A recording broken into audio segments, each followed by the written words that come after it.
श्री गणेशाय नमः। श्री सरस्वत्यै नमः। श्री गुरुभ्यो नमः। श्रुतिस्मृतिपुराणानामालयं करुणालयं नमामि भगवत्पाद शङ्करं लोकशङ्करं। शङ्करं शङ्कराचार्यं केशवं बादरायणं सूत्रभाष्यकृतौ वन्दे भगवन्तौ पुनः पुनः। ईश्वरो गुरुरात्मेति मूर्तिभेदविभागिने व्योमवद्व्याप्तदेहाय दक्षिणामूर्तये नमः। योऽन्तः प्रविश्य मम वाचमिमां प्रसुप्तां सञ्जीवयत्यखिलशक्तिधरस्वधाम्ना अन्यांश हस्तचरणश्रवणत्वगादीन् प्राणान् नमो भगवते पुरुषाय तुभ्यम्।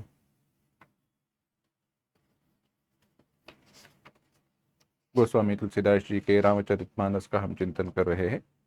उस चिंतन को आगे बढ़ाए, बालकांड के चिंतन को आगे बढ़ाए, उसके पूर्व उसके मंगल एक साथ पढ़ते हैं।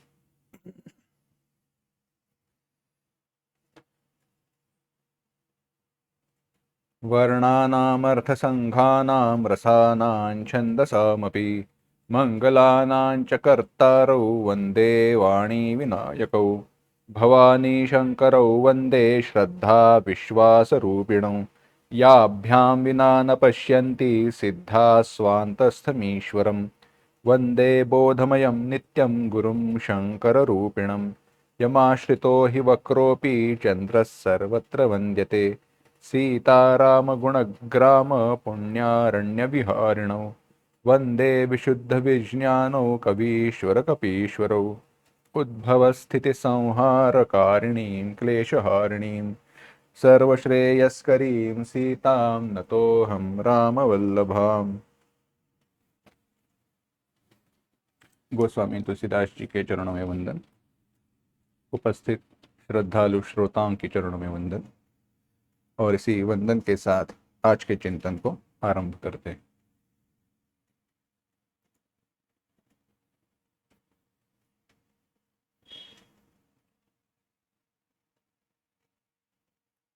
हम देख रहे थे, चिंतन कर रहे थे कि मनुज तनु अवतार, प्रभु श्री राम जी ने मनुष्य शरीर में अवतार धारण किया। मनुष्य शरीर में अवतार धारण क्यों किया, ऐसा प्रश्न पूछा गया। देखो, अवतार हमने बार बार चिंतन किया है, फिर से एक बार दोहरा रहा हूं। अवतार का कारण, अवतार का हेतु, इसका विचार हमने किया, परंतु अवतार की जो विशेष है, एक भिन्न भिन्न प्रकार से जो अवतार धारण किया गया है, उसमें किस रूप में अवतार धारण किया है, यह प्रश्न महत्वपूर्ण है। नरसिंहावतार ही धारण क्यों किया? नरसिंह, नरसिंह, नरकेसरी, नरहरि, इसी रूप में अवतार धारण क्यों किया? तो जब यह विचार किया जाता है तो भक्त का चरित्र सुना जाता है, भक्त का चरित्र पढ़ा जाता है, और भक्तों का, संतों का चरित्र पढ़ना अत्यंत आवश्यक है साधना के लिए। तो इस प्रकार से विचार करते हुए जब प्रश्न पूछा गया, माता पार्वती जी ने संदेह के साथ किया था, जानने की इच्छा से भरद्वाज मुनि ने याज्ञवल्क्य जी से प्रश्न किया था, और प्रश्न में वही पूछा कि मनुष्य शरीर में अवतार धारण क्यों किया। तो उसका एक उत्तर दिया गया, जिसमें जालंधर और वृंदा, इनकी कथा हमने सुनी। तत्पश्चात नारद जी को जो मोह हुआ, उसकी कथा हमने सुनी। नारद जी को मोह हुआ, तो नारद जी का मोह दूर करने के लिए, उनके अहंकार को दूर करने के लिए जो चरित्र कहा गया, और नारद जी ने जो श्राप दिया, उसकी कथा सुनी। बाद में यह सारी कथा सुनने के बाद बताया गया कि ऐसा है, इसके लिए प्रभु श्री राम जी ने अवतार धारण किया मनुष्य शरीर में। तो सारे जो श्राप है, आपको बंदरों की सहायता लेनी होगी इत्यादि, वह हमने सुना। तो उस शाप की पूर्ति के लिए, देखो, भगवान शाप की पूर्ति के लिए अपने प्रतिज्ञा को तोड़ते हुए अपनी प्रतिज्ञा की पूर्ति करते हैं। देखो, भगवान भक्त वत्सल है, और भक्तों की सुनते हैं। वे भक्तों की प्रतिज्ञा को, भक्त का श्राप हो, प्रतिज्ञा हो, उसको पूरा करने के लिए अपने प्रतिज्ञा को तोड़ते हुए प्रतिज्ञा को पूरा करते हैं। देखो कैसे, एक केवल उदाहरण बता देता हूं, कथा बता देता हूं और आगे बढ़ता हूं। महाभारत में कृष्णावतार में भगवान कृष्ण ने प्रतिज्ञा की। कृष्ण भगवान कहते हैं कि मैं हाथ में शस्त्र धारण नहीं करूंगा, किसी भी आयुध का, किसी भी शस्त्र का विचार करके, यानी शस्त्र धारण करके किसी पर प्रहार नहीं करूंगा, किसी पर हमला नहीं करूंगा, युद्ध नहीं करूंगा किसी से। जब यह प्रतिज्ञा सुनी तो भगवान के एक श्रेष्ठ भक्त भगवान भीष्म पितामह ने भी प्रतिज्ञा की कि मैं भगवान कृष्ण को हाथ में शस्त्र धारण करने पर मजबूर करूंगा, शस्त्र में धारण कराऊंगा। और उन्होंने वही किया। ऐसा युद्ध किया कि किसी के द्वारा वे पराजित हो नहीं रहे थे। अर्जुन युद्ध करने के लिए पूर्ण शक्ति के साथ तैयार नहीं था, तो भगवान में क्रोध में आकर, क्रोध में भरकर हाथ में रथ का पहिया लेके उन पर चले गए। 2 बार यह घटना हुई है महाभारत के युद्ध में, एक बार नहीं 2 बार हुआ है ऐसा। और जब ऐसे हुआ तो भगवान ने क्या किया, भगवान ने कहा मैंने अपनी प्रतिज्ञा को तोड़ दिया, मैं हाथ में शस्त्र धारण नहीं करूंगा, इस प्रतिज्ञा को तो मैंने तोड़ दिया, परंतु एक और बड़ी प्रतिज्ञा है, उसकी पूर्ति की, और वो है भक्त की प्रतिज्ञा की रक्षा करना। इस प्रकार से चिंतन किया तो भगवान ने नारद जी के द्वारा दिया गया जो श्राप था वो सर पर धारण किया। उसको धारण करते हुए कहा, नारद दोष मत मानना, यह सारा जो है वह मेरे अगले अवतार का एक नियोजन ही हो गया। इसके बाद आगे कथा आई मनु और शतरूपा उनकी, यह सारा बताया गया। तरह का कहते हुए बाद में शिवजी ने पार्वती जी से कहा, एक और कथा है जो मैं आपको सुनाना चाहता हूं। संवाद किसमें हो रहा है, शिवजी पार्वती जी को बता रहे हैं, वहीं पे साथ ही साथ याज्ञवल्क्य जी भरद्वाज जी को बता रहे हैं। मनु और शतरूपा की कथा है। मनु और शतरूपा, उन्होंने राज्य किया, हजारों वर्षों तक, बरसों तक राज्य किया। राज्य का उपभोग लेने के बाद उन्होंने विचार किया अब बहुत हुआ, और कितना, और कितना करें, अब तो छोड़ दे, अगली पीढ़ी नहीं तो बनेगी कब, है ना। कभी अगर आपने अनुभव किया हो, साइकिल चलाना सिखाते हैं ना, साइकिल कैसे चलाते हैं, कैसे सीखते हैं। पहले तो छोटे होते हैं, पैर पहुंच नहीं पाते, तो पहले साइकिल की बीच वाली डंडी पर, अभी तो साइकिल भी बदल गए हैं, बाजू के पहिए आते हैं, परंतु ठीक है, पुराने जमाने की बात कह रहा हूं। आजकल साइकिल भी नहीं, मोटर गाड़ी भी आती है खिलौने वाली, उसमें ही लोग बच्चे खेलते घूमते हैं। हमारे यहाँ पर संख्या कम है, परंतु बाहर है, तो वह विचार भी नहीं करूंगा। तो बात ऐसी है, साइकिल पर पहले पीछे बैठते हैं, क्योंकि पैर पेडल तक पहुंच नहीं पाते, पहियों तक पहुंचने चाहिए।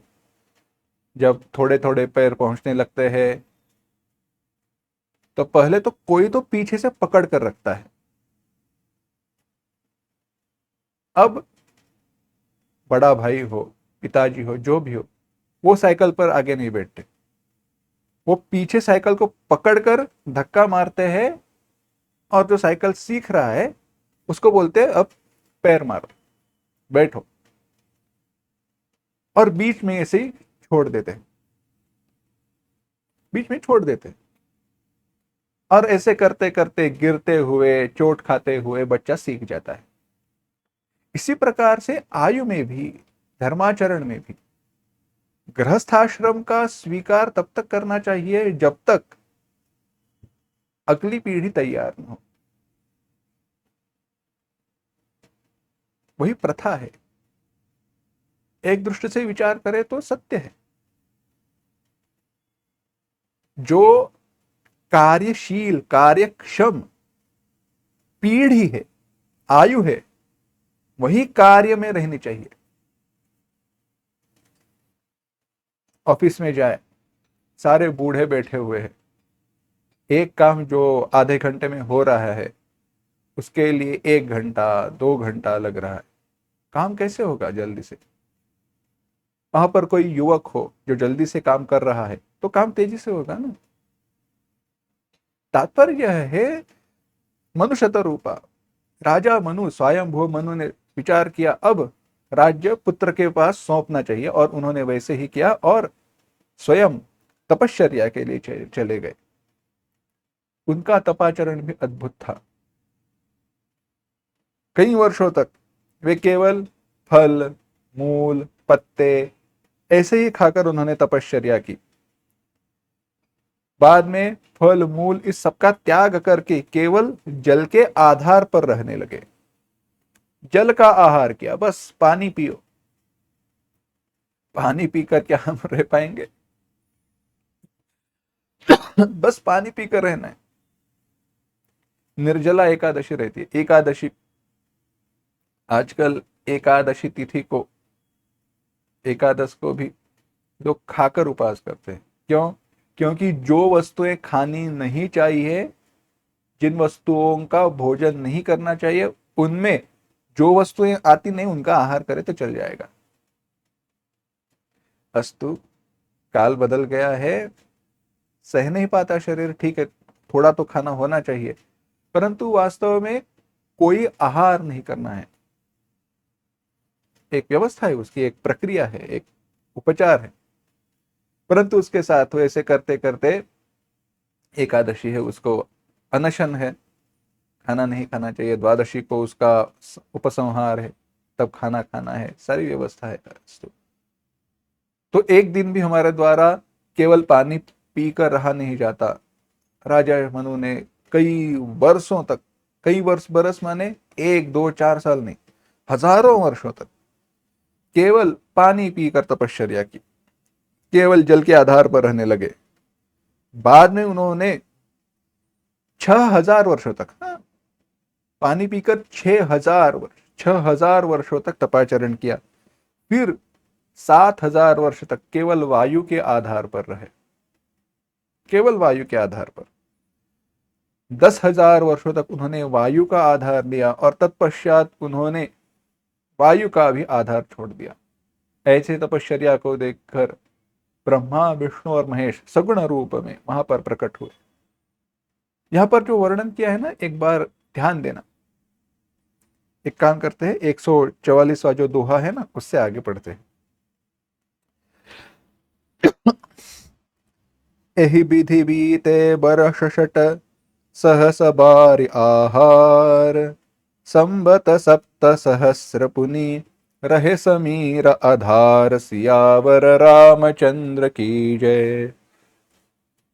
बरस सहस 10 त्यागे उसो उठाड़े, रहे एक पद दो विधि हरिहर तप देखी अपारा। मनु समीप आए बहु बारा, मागहु बर बहु भांति लुभाए। परम धीर नहीं चल ही चलाए, अस्थि मात्र होई रहे शरीरा। तदपि मनागमन ही नहीं पीरा, प्रभु सर्वज्ञ दास निज जानी। गति अनन्य तापस नृपरानी, मागु मागु भरु भय नभ बानी। परम गभीर कृपामृत सानी, मृतक जी आवनि गिरा सुहाई। श्रवण रंध्र होई उर तब आई, हृष्ट पुष्ट तन भय सुहाए। मानहु अभहि भवन ते आए, श्रवण सुधा सम बचन सुनी। पुलक प्रफुल्लित गात, बोले मनु करि दंडवत। प्रेम न हृदय समात, सियावर रामचंद्र की जय। कहा, ऐसे अपार तप को देखकर विधि हरि हर तप देखी अपारा। विधि, हरि और हर, विधि माने ब्रह्मा जी, हरि माने विष्णु जी और हर माने शिव जी। ब्रह्मा, विष्णु और शिव जी मनु जी के पास आए, उनको पूछा वर मांगो, कुछ तो मांगो। परंतु राजा ने कहा कुछ नहीं मांगा, तपश्चर्या से डिगाए नहीं डिगे, उन्होंने कुछ मांगा ही नहीं। मन में उनके जरा भी पीड़ा हो नहीं रही थी, क्योंकि हड्डी मात्र शरीर रह गया था। और यही उस काल में, उस युग में ही संभव है, आजकल कलयुग में यह संभव नहीं है। उसकी कारण मीमांसा, कारण परंपरा भिन्न है। पुराने काल में हर युग में प्राण कहां पर निवास करते हैं उसकी व्यवस्था बताइए। सत्य युग में हड्डियों में थी, वह त्रेता युग में, त्रेता युग में सत्य युग में बोन मैरो वहां पर थी। शायद क्रम में कोई भूल हो रही हो, परंतु पहले हड्डियों में थी, तत्पश्चात मांस में आई, बाद में चलकर रक्त में आई। इसीलिए अब खून बह जाए ज्यादा तो मृत्यु होती है, प्राण टिक नहीं पाते। प्राणों को आधार के लिए खून की आवश्यकता है। उस काल में हड्डियां रह जाए तो भी जीवित मनुष्य रह पाता था उस युग में।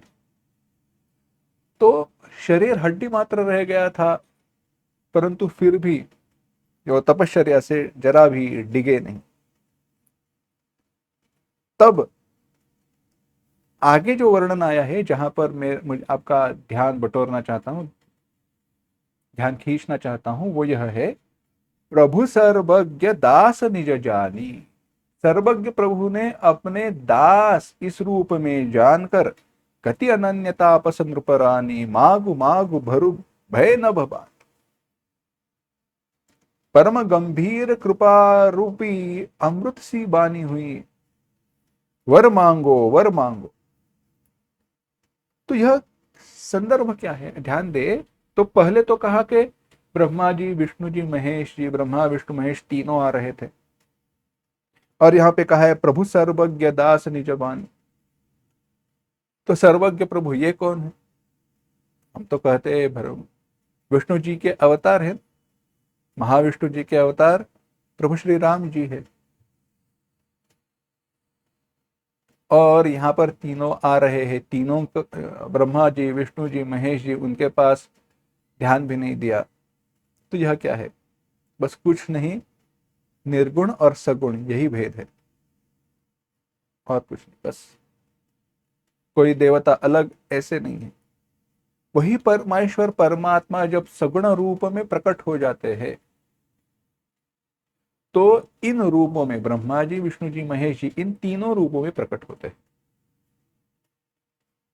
परंतु जो परम श्रेष्ठ है, जो अव्यक्त है, वह जो स्वरूप है, उसकी इच्छा से राजा तपस्या कर रहे थे।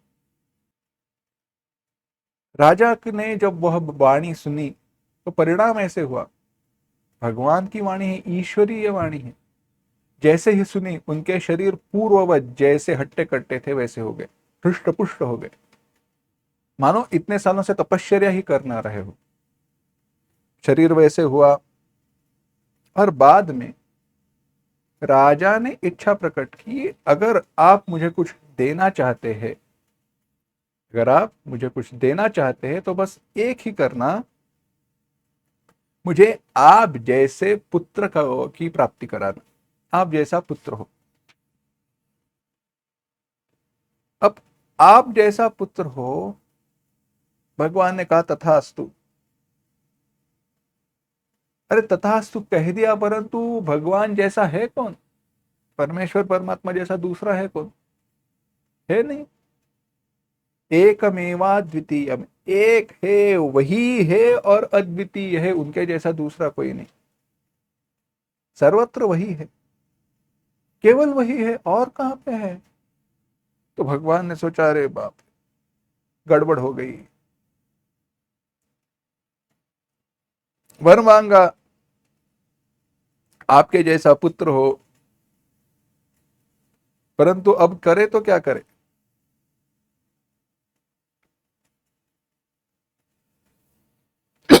तो भगवान ने कहा, कोई बात नहीं, एक काम करना, मैं ही तुम्हारे पुत्र के रूप में प्रकट हो जाऊंगा। तो राजा ने कहा, भगवान बात तो सही है,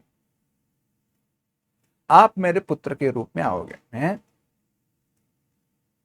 ठीक है, आप मेरे पुत्र के रूप में आओगे, परंतु आपको मुझे पता है आप परमेश्वर परमात्मा है और मेरे पुत्र के रूप में आप आए हो, तो आप मेरे सुनेंगे या मैं आपकी सुनूंगा?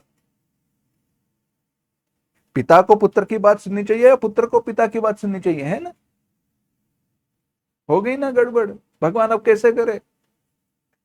तो भगवान बस एक करना, एक बात और करना, आप मेरे पुत्र के रूप में जन्म लोगे तो आओ, परंतु आपके प्रति मेरी ऐसी प्रीति हो जैसी पिता के पुत्र के प्रति होती है, भक्त का भाव हो। ऐसे सुंदर सुंदर भाव भक्तों के रहते हैं परमात्मा के प्रति। किसी ने पति के रूप में देखा, किसी ने पत्नी के रूप में देखा, किसी ने राजा के रूप में देखा, किसी ने भाई के रूप में देखा है, किसी ने मित्र के रूप में देखा है, हर प्रकार से देखा। और भगवान भी भक्तों के लिए वैसा वैसा रूप धारण करते हैं। एक बड़ी सुंदर कथा सुनी थी, बड़ी सुंदर कथा है।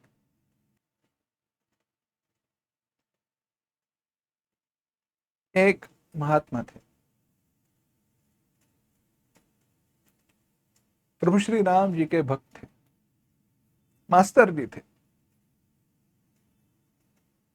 कभी मंदिर गए नहीं, कभी मंदिर गए नहीं। लोग कहते कैसे हो, पूजा करते हो, मंदिर क्यों नहीं चलते? नहीं, मंदिर नहीं होगा मेरा, राम यहाँ पर। और मास्टर जी थे ना, तो क्या करते थे, राम जी की मूर्ति को सामने रखकर, जो उनके पास प्रतिमा थी, मूर्ति थी, उसको गणित पढ़ाते थे। हाँ, ये करो, सुलझाओ ये गुत्थी, ये सारे प्रश्न लिखे हुए हैं, सवाल लिखे हुए हैं, लिखो, पहाड़े बोलो, कर कर सिखाया करते थे।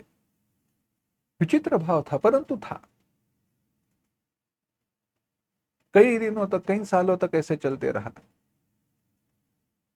एक बार बड़ा त्योहार था, गांव में बड़ा त्योहार था। लोग कहे कैसे मूर्ख आदमी है, कभी गांव में दर्शन के लिए आए नहीं, कभी भगवान के दर्शन के लिए आए नहीं। लोगों ने सोचा जाने दो, हम इनको जबरदस्ती लेकर जाएंगे, उठाकर ही लेकर जाएंगे, कुछ भी हो जाए, भगवान के इन पर दृष्टि तो पड़े, भगवान देखे तो इन पर।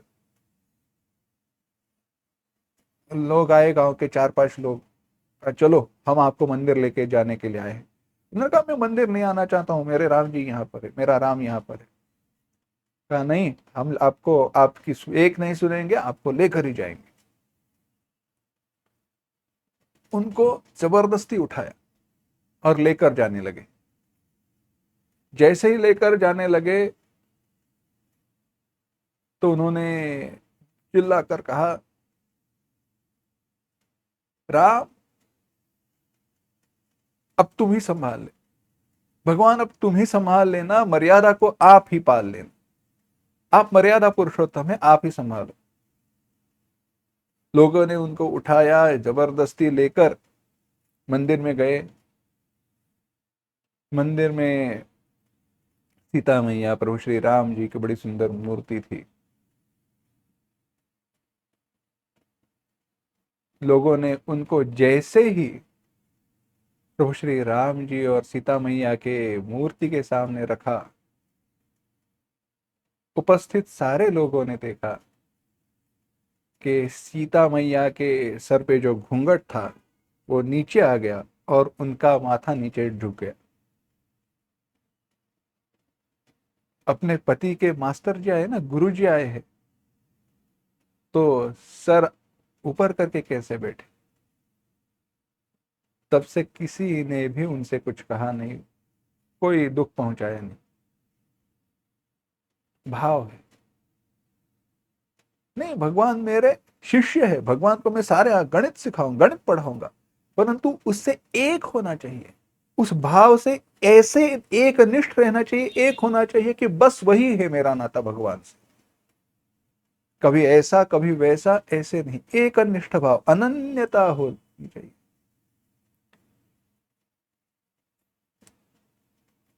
बस यही है। तो मनु जी ने भी कहा, सुत विषयी तव पदरति हो, मोहि बड़ मूढ़ कहे कि न को। चाहे मुझे कोई मूर्ख क्यों ना कहे, चाहे मुझे गाली क्यों ना दे, चाहे मुझे कोई दूषण क्यों ना दे, मुझे आपके प्रति वैसी ही प्रीति चाहिए जैसी एक पिता के पुत्र के प्रति होती है। एक पिता की पुत्र के प्रति जैसे प्रीति है वैसी ही रहने दो। तो आकाशवाणी हुई, सर्वज्ञ प्रभु भगवान ने कहा वैसे ही होगा। अब एक काम करना, मेरे आशीर्वाद से मेरी आज्ञा मानकर अमरावती, देवराज इंद्र की जो राजधानी है, वहां पर जाकर निवास करना। स्वर्ग के जो भोग है उनका उपभोग करके तुम अवध के राजा हो जाओगे, और तब मैं आपके पुत्र के रूप में वहां पे प्रकट होऊंगा। 151वां सोरठ। तह कर भोग विशाल, तात गए कछु काल पुनी, होयहु अवध भुहाल, तब मैं होब तुम्हार सुत। हे राजन, स्वर्ग में निवास करना, सारे जो उपभोग है उनका स्वीकार करना, तत्पश्चात जाकर जब तुम अवधपुरी के राजा हो जाओगे, तब तुम्हारे पुत्र के रूप में मैं वहां पे जन्म लूंगा। कितनी बड़ी सुंदर बात है, भगवान मेरे पुत्र के रूप में जन्म ले रहे हैं। कितना सम्मान है, कितनी बड़ी बात है। परंतु एक बात कहूं, कोई मुझे दूषण दे, ठीक है, स्वीकार करूंगा, परंतु ऐसे करते हुए एक विचित्र प्रारब्ध निर्माण किया। देखो, भक्त का भाव अलग है, वह तो बात भिन्न है ही, परंतु ज्ञान की बात करें ना, ज्ञान की बात करें तो एक भिन्न भाव आता है। ये सारे भक्तों का जो चरित्र हम पढ़ते हैं, सुनते हैं, वह किसके लिए है? उसमें जो हमें अत्यंत प्रिय है, उस उन्होंने जिस मार्ग का,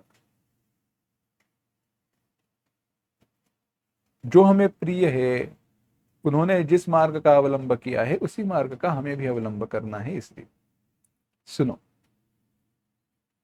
राजा ने क्या मांगा? भगवान, आप मेरे पुत्र के रूप में आ जाओ, मुझे आप जैसे पुत्र की प्राप्ति हो, आपके प्रति पिता का जैसे पुत्र के प्रति प्रेम रहता है वैसे प्रेम रहे, और बस इतना ही। परंतु बात ऐसे हुई, आज तपश्चर्या पूरी हुई, भगवान के साथ आज बात हो रही है, तो क्या कल भगवान पुत्र के रूप में आने वाले थे? नहीं। यानी जब आएंगे तब तक रुकना पड़ा उनको, रुके रहे,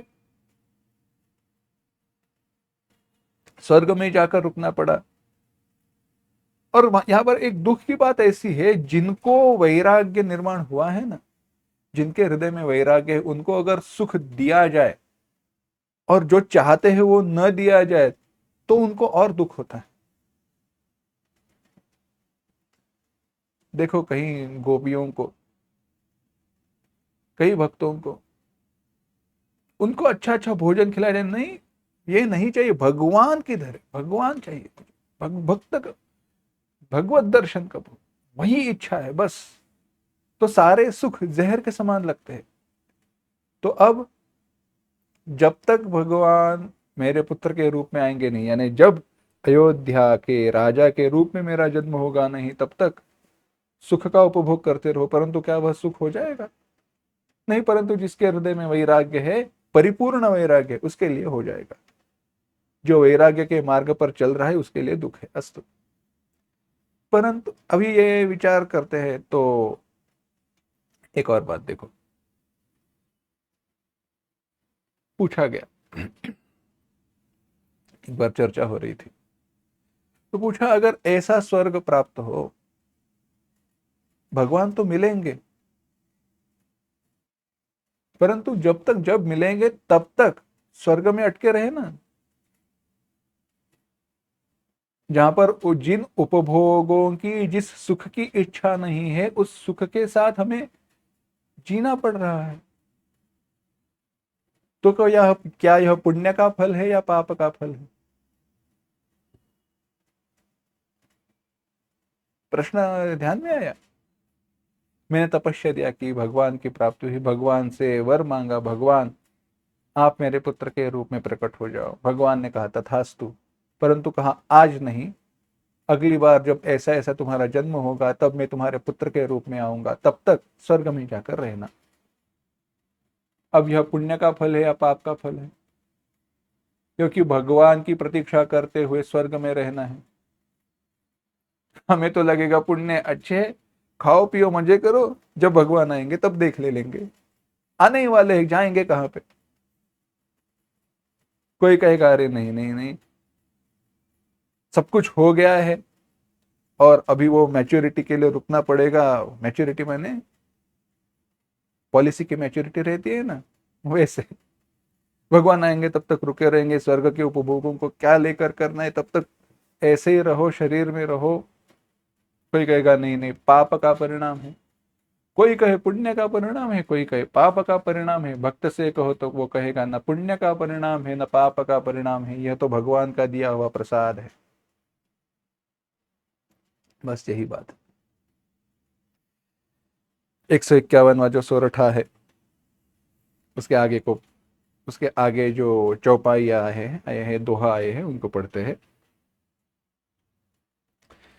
इच्छामय नर बेश संवारे, होय अहु प्रगट निकेत तुम्हारे। अंसन सहित देह धरिताता, करियहु चरित भगत सुखदाता। जय सुनि सादर नर बड़ भागी, भाव तरिहि ममता मद त्यागी। आदि शक्ति जहि जग उपजाया, सो अवतरिहि मोरि यह माया।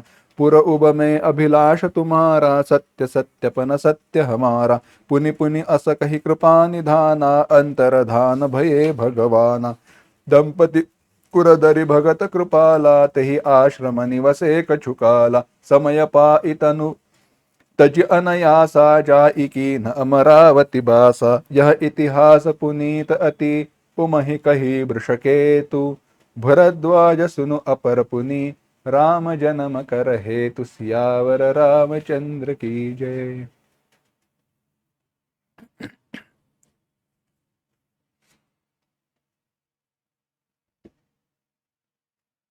कहने लगे भगवान, हे तात, हे नाथ, हे राजन, बहुत से भोग भोग कर स्वर्ग में कुछ काल बीत जाने पर तुम अवधपुरी के राजा हो जाओगे, तब मैं तुम्हारे पुत्र के रूप में अवतार धारण करूंगा। इच्छामय नर बेश संवारे, इच्छा बेश, इच्छा निर्मित मनुष्य। अब ध्यान देना, थोड़ा वेदांत, थोड़ा शास्त्र चिंतन। क्यों है? जब यह समझ में आए तो सारे आक्षेप जो है ना, सारे जो संभ्रम या संदेह हृदय में निर्माण होते हैं, सारे नष्ट हो जाएंगे। इच्छामय नर बेश संवारे, मैं इच्छा निर्मित मनुष्य शरीर धारण करके, कैसा? इच्छा निर्मित। हुई हूं प्रकट निकेत तुम्हारे, तुम्हारे निकेत प्रकट हुई हूं, मैं तुम्हारे घर में प्रकट हो जाऊंगा। इच्छामय और प्रकट, मैं प्रकट हो जाऊंगा।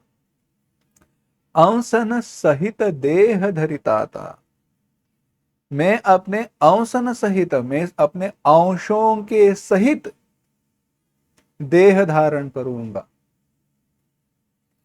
करियहु चरित भगत सुखदाता, और भक्तों को सुख देने वाला चरित्र करूंगा। गोस्वामी तुलसीदास जी भी बड़े कमाल के हैं। कहे जाते हैं तो शास्त्र ऐसे कम शब्दों में कहे जाते हैं कि तो कोई दूसरी जगह पर देखने ही ना मिले।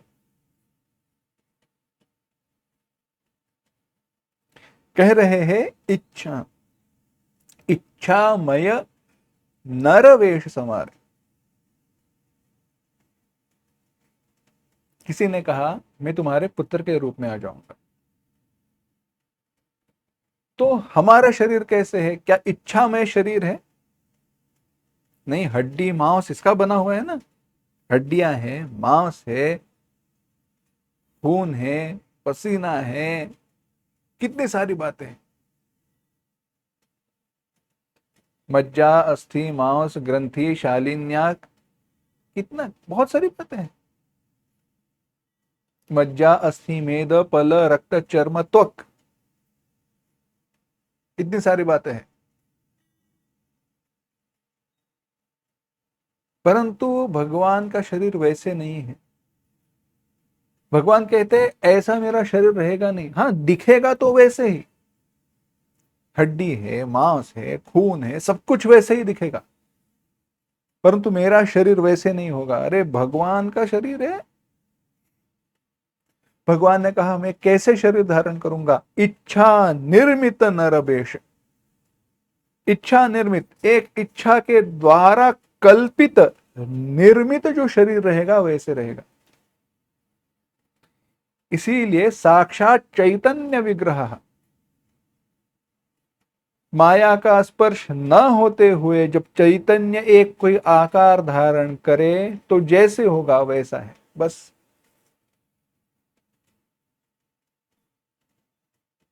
वैसा वह शरीर रहेगा और कुछ नहीं।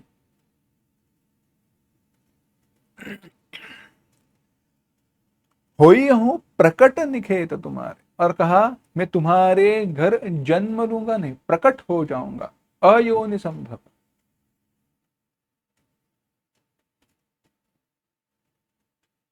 प्रकट हो जाऊंगा, सारा सुख जो है वह आपको मिलेगा, मातृत्व का, पितृत्व का, परंतु मैं प्रकट हो जाऊंगा। गर्भ संभव नहीं, मैं प्रकट हो जाऊंगा, वहां पर आ जाऊंगा योग्य समय पर। हाँ, और कैसे? अंश न सहित देह धरिता था, मैं मेरे अंशों के साथ धारण करूंगा। अब किसी ने प्रश्न किया, भगवान अभी अभी आपने कहा था एकमेवा द्वितीयम, आप एक है, अखंड है, अनादि है, अद्वितीय है, आप जैसा दूसरा कोई है नहीं, तो अंश न सहित है, ये अंश कहां से आए? कहां से आए? भगवान ने कहा कहां से आए नहीं, दिखाई देते हैं इसलिए है, उन्हीं के साथ आ जाऊंगा। क्या है? चार अंश कहे गए हैं। परब्रह्म परमात्मा के चार अंश कहे गए हैं, है नहीं परंतु बताए गए। कौन से है? अकार, उकार, मकार, अमात्र। अ, ई, अकार, उ, अकार, उकार, मकार, ओम। अकार, उकार, मकार और अमात्र। अकार जागृत अवस्था से जुड़ा हुआ है, ध्यान देना। अकार जागृत अवस्था से जुड़ा हुआ है, उकार स्वप्नावस्था से जुड़ा हुआ है, सुषुप्ति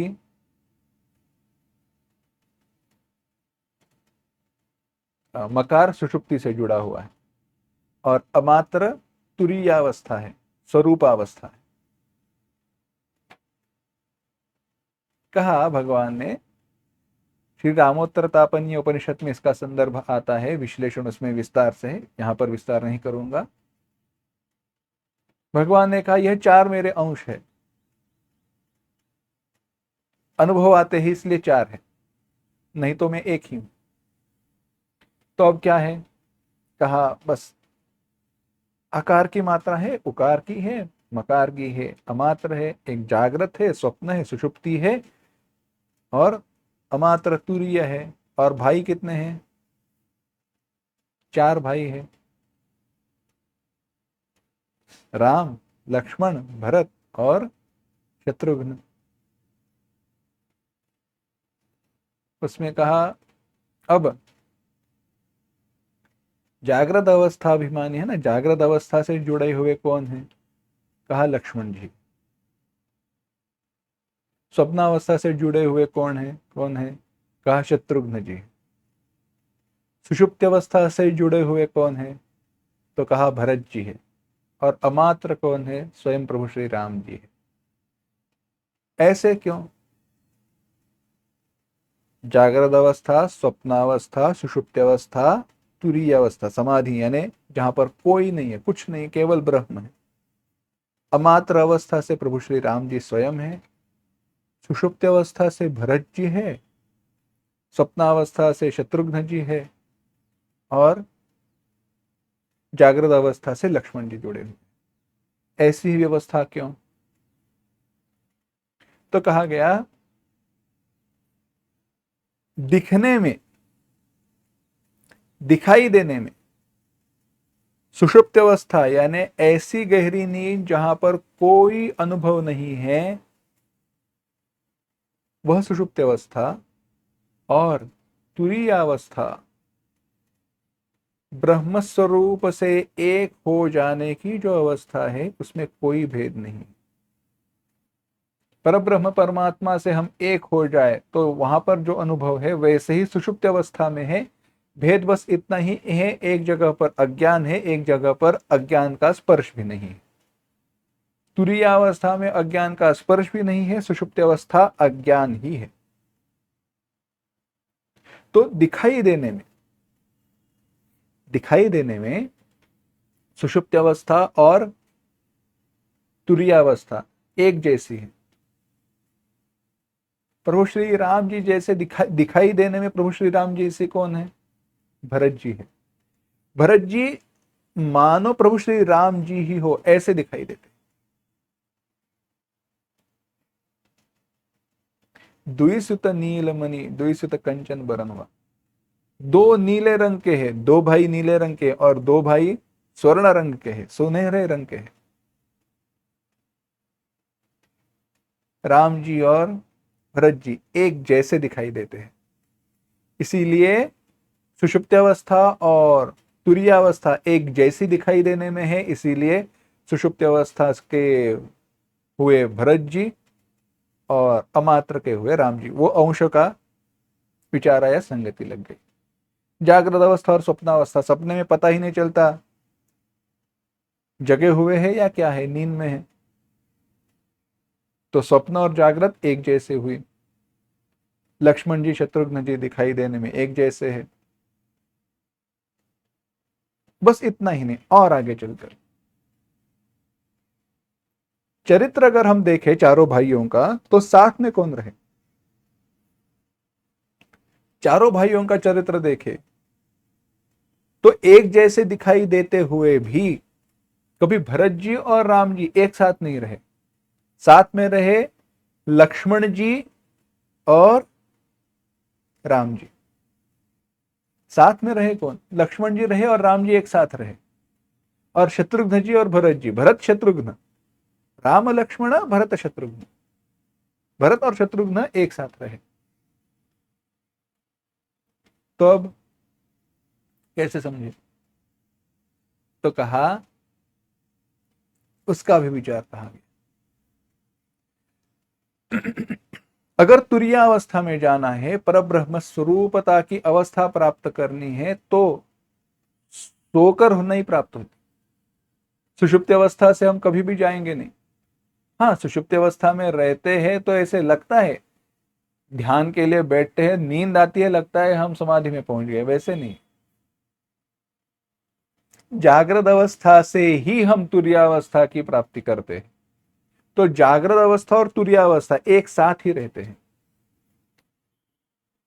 एक दूसरे को छोड़कर नहीं जाते। जागृत से ही तुरीय, तुरीय से जागृत, समाधि से नींद में चले गए ऐसे कभी नहीं होता। समाधि से बाहर आएंगे तो जागृत अवस्था में ही आएंगे।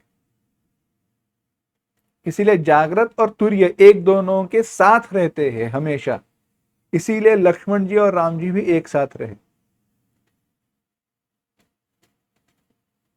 और वैसे ही सपना नींद, नींद सपना एक साथ है। नींद और सपना एक साथ ही रहते हैं। इसीलिए शत्रुघ्न जी और नने सपनावस्था का जो अंश है उसके शत्रुघ्न जी, और सुषुप्ति अवस्था के अंश के भरत जी एक दोनों के साथ। ऐसे चार अंशों के साथ अंशन सहित देह धरिता था। आगे कहेंगे अंशन सहित लीन अवतारा, अंशन सहित देह धरिता था। इस प्रकार से अपने अंशों के सहित, क्या अंश है? अकार की मात्रा, उकार की मात्रा, मकार की मात्रा, अमात्र, इन चार अंशों का विचार करें। जागृत अवस्था का अंश, स्वप्नावस्था का अंश, सुषुप्त अवस्था का अंश और तुरीय अवस्था, स्वरूपावस्था का अंश। इस दृष्टि से विचार करें तो जागृत अवस्था के अंश से लक्ष्मण जी उत्पन्न हुए, स्वप्नावस्था के अंश से शत्रुघ्न जी उत्पन्न हुए, सुषुप्त अवस्था के अंश से भरत जी उत्पन्न हुए, और तुरीय अवस्था, अमात्र अवस्था, स्वरूपावस्था के अंश से स्वयं प्रभु श्री राम जी प्रकट हुए। इस प्रकार से अंशों के साथ में प्रकट हो जाऊंगा और क्या करूंगा? करियहु चरित भगत सुखदाता। मैं अपने ऐसा चरित्र करूंगा जिससे भक्तों को सुख मिले। जिस चरित्र को सुनकर भाग्यशाली मनुष्य ममता और मद का त्याग करके सुनते हैं, वे भवसागर से तर जाएंगे, भवसागर को लांघ कर चले जाएंगे। आदि शक्ति जो आदि शक्ति है, जो मेरी माया है, जिसने इस जगत की उत्पत्ति की है, वह भी उत्पन्न होगी, वह भी अवतार लेगी। यन माया वशवर्ति विश्वमखिलम ब्रह्मादिदेवासुराः यत्सत्त्वादमृषैव भाति सकलं रज्जौ यथा हेर्भ्रमः यत्पादप्लवमेकमेव हि भवां बोधे स्थितिर्षावतां वन्देऽहं तमशेष कारण परम रामाख्यमीशं हरि। वह आदि शक्ति है, भगवान सीता मैया वही माया है, परंतु कैसी है? विद्या माया है। भगवान की अविद्या माया नहीं, विद्या माया है।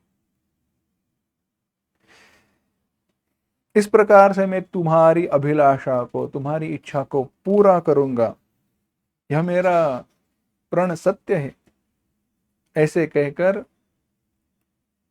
परमात्मा अंतर्धान हुए, अंतर्हित हुए, और राजा और रानी मनु और शतरूपा उसी आश्रम में कहीं काल तक रहे, और पश्चात उन्होंने समय पाकर बिना किसी कष्ट से शरीर का त्याग किया और शरीर को छोड़कर इंद्र की जो नगरी अमरावती, वहां पर वास करने लगे।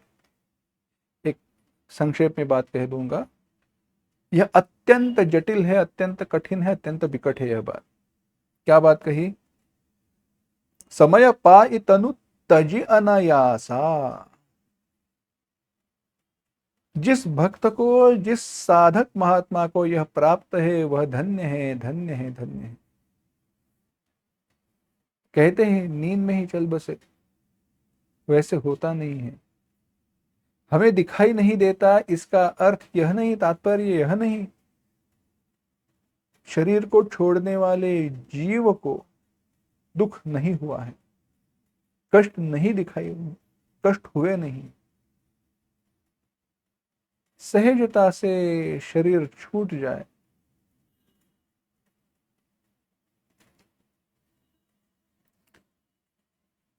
स्वामी विवेकानंद जी के चरित्र में सुन,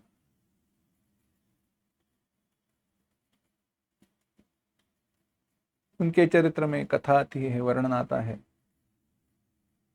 कि जब उन्हें पता चला कि नहीं, अब हमारा, कई बहुत बीमार थे, बहुत कष्ट हो रहे थे उनको, शरीर को बहुत कष्ट थे,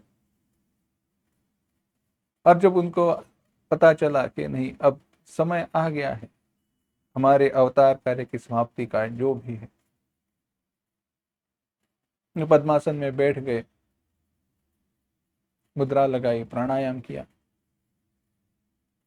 और वर्णन आता है कोई आवाज के बिना, कोई परेशानी के बिना, उनके जो सेवक या कोई एक दो शिष्य थे, उन्होंने वर्णन किया है, लिखा हुआ है कि कोई परेशानी के बिना, कोई आवाज के बिना, कुछ भी ना करे, उन्होंने शरीर का प्राण ऐसे छोड़ दिया कि पता ही न चला। कहते हैं आंखों के यहाँ पर थोड़े खून के बूंद दिखाई देके वहां से उन्होंने प्राण वहां से निकल पड़े। वैसे तो ब्रह्मज्ञानी महात्मा के तो प्राण यहीं पर विलीन हो जाते हैं, कहीं आना जाना तो रहता ही नहीं। बस वही ऐसे वर्णन आया। तो कहा समय पाई तनु तजी अनयासा, सहजता से शरीर को छू। ये कब हो, कैसे हो? दो बातों की परिसीमा होनी चाहिए। दोनों एक साथ हो तो उत्तम है, और दोनों में से एक एक हो तो भी अच्छा है। शरीर के प्रति ऐसा वैराग्य हो, शरीर के प्रति ऐसा वैराग्य हो को के शरीर को होने वाले दुख से कोई परेशानी ही ना हो, शरीर को होने वाले दुख से कोई परेशानी ही ना हो, ऐसी बात हो। या ऐसा हो कि योग की ऐसी परम सीमा प्राप्त हो कि अपने शक्ति से उन प्राणों को इकट्ठा करके ब्रह्मरंध्र से उसको छोड़ दिया जाए बिना किसी कष्ट से। ये दोनों साथ में हो तो उत्तम है, दोनों में से एक हो तो भी बात अच्छी है। कितने भी कष्ट होने दो, कोई परेशानी नहीं, नो टेंशन। और आगे अब कह रहे हैं यह इतिहास पुनीत 152वां दोहा। याज्ञवल्क्य जी कह रहे हैं हे भरद्वाज, ऐसे अत्यंत पवित्र इतिहास को शिवजी ने पार्वती जी से कहा जो मैंने तुम्हें सुनाई। अब प्रभु श्री राम जी के अवतार लेने का एक और दूसरा कारण सुनो। अरे कितने सारे कारण हैं, परंतु है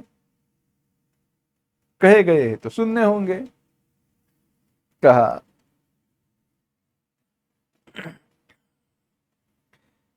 152 के नीचे जो चौपाई आई है उनको एक साथ पढ़ते हैं।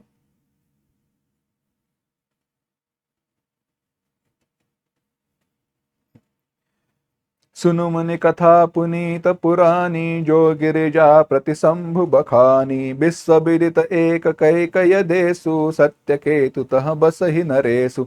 धर्म धुरंधर नीति निधाना, तेज प्रतापशील बलवाना।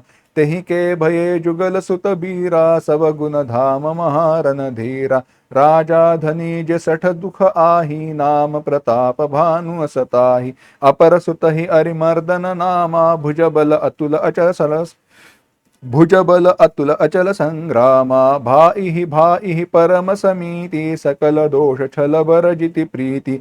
जेठे सुत ही राज नृप दीना, हरिहित आप गवन बन कीना। जब प्रताप रवि भय उनृप, फिरी दोहाई देश। प्रजापाल अति बेद विधि, कतहु नहीं अघलेश। सियावर रामचंद्र की जय। नृपहित कारक सचिव सयाना, नाम धर्म रुचि शुक्र समाना। सचिव सयान बंधु बल बीरा, आप प्रताप पुंजर न धीरा। सेना संग चतुरंग अपारा, अमित सुभट सभ समझ जुआ जुझारा। सेन बिलो किरा उहर शाना, अरुबाजे गह गहे निशाना। विजय हेतु कटकई बनाई, सुदिन साधि नृप चले उपजाई। जहाँ तहाँ परि अनेक लराई, जीते सकल भूप बरियाई। सप्तदीप भुज बल बस कीन्हे, लय लय दंड छाड़ि नृप दीन्हे। सकल अवनि मंडल तेहि काला, एक प्रताप भानु महिपाला। स्वबस विश्व करि बाहुबल, निजपुर की न प्रभेसु अर्थ धर्म कामादि सुख सेवई समय नरेसु सियावर रामचंद्र की जय। कथा देखने लगे थे, प्रताप भानु राजा की कथा है। राजा प्रताप भानु नामक एक कोई राजा था, धर्म धुरंधर था, धुरिणी था, बड़ा गंभीर था। उसका जो भाई था वह था अरिमर्दन, और उसका एक सचिव था, राजा का हित करने वाला शुक्राचार्य के समान एक मंत्री था, उस बुद्धिमान था, उसका था धर्म रुचि नाम।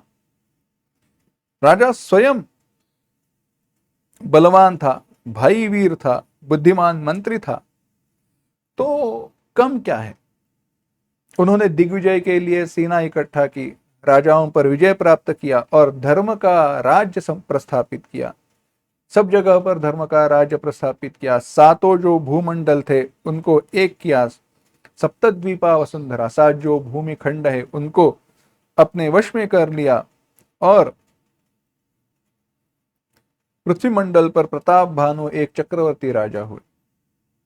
और इस प्रकार से सारे विश्व को, सारे जगत को अपने वश में करने के बाद वे स्वयं अपनी नगरी में आया और समय के अनुसार काम आदि सुखों का उपभोग करके, धर्म अर्थ काम आदि सुखों का समय अनुसार सेवन करके जीवन व्यतीत करने लगा। एक बार राजा को लगा शिकारी के लिए जाएंगे, शिकार के लिए निकलेंगे। शिकार का सब सामान सजाकर वह निकला, घने जंगल में गया। वहां पर एक सुअर दिखा। राजा सुअर के पीछे दौड़ते दौड़ते चला गया, सेना से कहीं दूर पहुंचा। सुअर तो हाथ से चला गया, बिल में से घुस गया जहां पर मनुष्य का प्रवेश होना कठिन है। अब सुअर तो हाथ से निकल गया। ऐसे विचार करके राजा पीछे मुड़ा, साथ में कोई है नहीं, रास्ता भटक गया। अब करे तो क्या करे। तो आया तो वहां पर उसे एक आश्रम दिखाई दिया। फिरत विपन आश्रम एक देखा, 157वें दोहे के नीचे। तब नृपति कपट बुनिबेश, तह बस नृपति कपट बुनिबेश। राजा ने देखा कि कोई एक आश्रम है और कोई मुनि है। वह आश्रम कोई एक अलौकिक आश्रम नहीं था, किसी एक सामान्य व्यक्ति का ही आश्रम था। राजा को पता नहीं चला आश्रम किसका था। राजा ने दिग्विजय के समय जिसे हराया था उसमें से एक राजा ने कपट का वेश धारण करके वहां पर आश्रम बसाया था। तब उसने प्रताप भानु जो राजा है उसका समय अच्छा है यह जानकर, अपना समय बुरा है यह जानकर राजा के साथ मेल किया। राजा को जो कर है, दंड है, वह दे दिया और स्वयं तपस्वी के रूप में वन में रहने लगा था। राजा प्यासा उस आश्रम में पहुंच गया। प्यास के कारण राजा प्रताप भानु उस कपट वेश को समझ नहीं पाया। उसका वेश देखकर राजा ने उसे महामुनि समझा और घोड़े से उतरकर उसे प्रणाम किया। परंतु चतुर होने के कारण राजा ने उसे अपना नाम नहीं बताया। राजा को प्यासा देखकर वो जो मुनिवर था उसने सरोवर दिखाया राजा प्रताप भानु को। हर्षित होकर राजा वहां पर गया। उसने उस सरोवर में स्नान किया, घोड़े को पानी पिलाया, स्वयं जल का पान किया। सारी थकावट मिट गई, राजा सुखी हो गया। तब तपस्वी राजा को उस आश्रम में लेकर गया। सूर्यास्त का समय हो गया था, तो राजा ने उसे बैठने के लिए आसन दिया। और पूछा, कौन हो तुम? आयु की परवाह न करते हुए क्यों घूम रहे हो, क्या कर रहे हो? राजा ने कहा, देखो, मैं प्रताप भानु नाम का एक राजा जो है उसका मंत्री हूं। शिकार के लिए वन में आया, भूल गया, भूल रहा हूं, जगह मिल नहीं रही, रास्ता मिल नहीं रहा है। मेरे भाग्य के कारण मैं आपके चरणों में आया हूं, आपका दर्शन मुझे प्राप्त हुआ है। मुनि ने कहा, तुम्हारा जो नगर है वह यहां से 70 योजन पर है, 70 योजन दूर है। अब घना जंगल है, अंधेरा हो रहा है, ठीक से रास्ता दिखाई नहीं देगा, तो एक काम करना, आप यहीं पे रुको।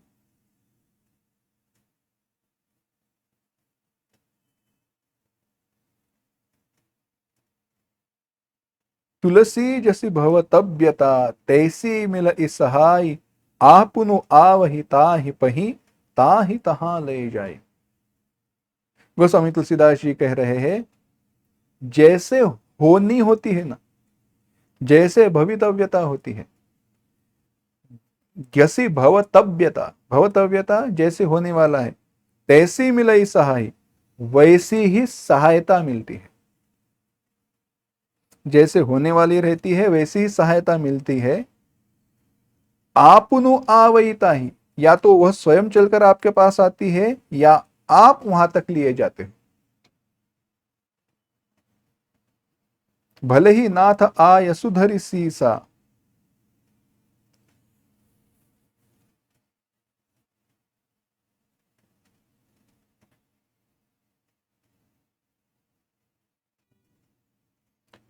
हे नाथ, अच्छा है, ऐसे कहकर और उनकी आज्ञा को सिर पर मानकर घोड़े को वृक्ष से बांध दिया राजा ने, और चरणों में की प्रार्थना करके, उस मुनिवर जो राजा था उसकी प्रार्थना करते हुए अपने भाग्य की सराहना राजा करने लगा।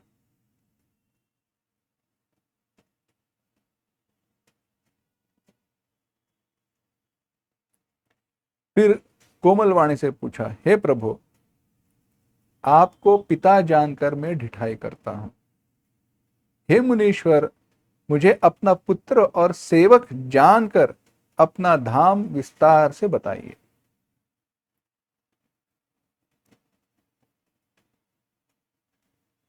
अब राजा प्रताप भानु ने तो वो कपट वेशधारी राजा को पहचाना नहीं था।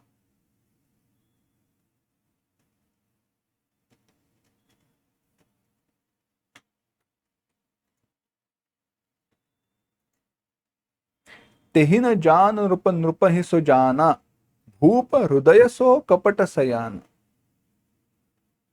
राजा ने उसको नहीं पहचाना, पर वह राजा को पहचान गया था। कौन? मुनि। राजा तो शुद्ध हृदय था, और मुनि जो था वह कपट करने में चतुर था। पहले तो वैरी, शत्रु है, फिर क्षत्रिय है और राजा है, तो कपट करना, तो छल बस से अपना काम करना वह जानता था। तो वह ऐसे कपट में डुबाई हुई कोमल वाणी से उस मुनि रूप लिए हुए राजा ने प्रताप भानु से कहा, हमारा नाम भिखारी है, नाम हमार भिखारी अब, निर्धन रहित निकेत। क्योंकि मैं निर्धन हूं और घर और द्वार है नहीं। राजा ने कहा, तो आप जैसे तो ब्रह्मज्ञानी महात्मा तो वैसे ही रहते हैं, निर्धन, ऐसे ही अभिमान रहित होते हैं, अपने स्वरूप में सदा डूबे हुए रहते हैं। संतोष रहता है अंतःकरण में। जो सी सो सी, परंतु आप जो हो सो हो, मैं आपके चरणों में नमस्कार करता हूं। सब प्रकार राज ही अपनाई, बोले अधिक स्नेह जनाई, सुनु सती भाव कहियो मही पाला, इहाँ बसत बीते बहुकाला।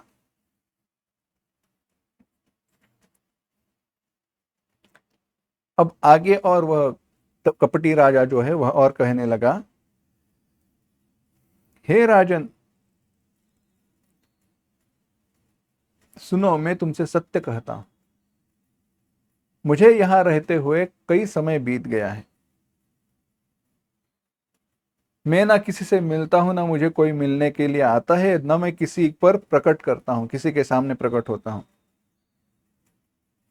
क्योंकि प्रतिष्ठा जो है ना वह तपश्चर्या को भस्म कर देती है।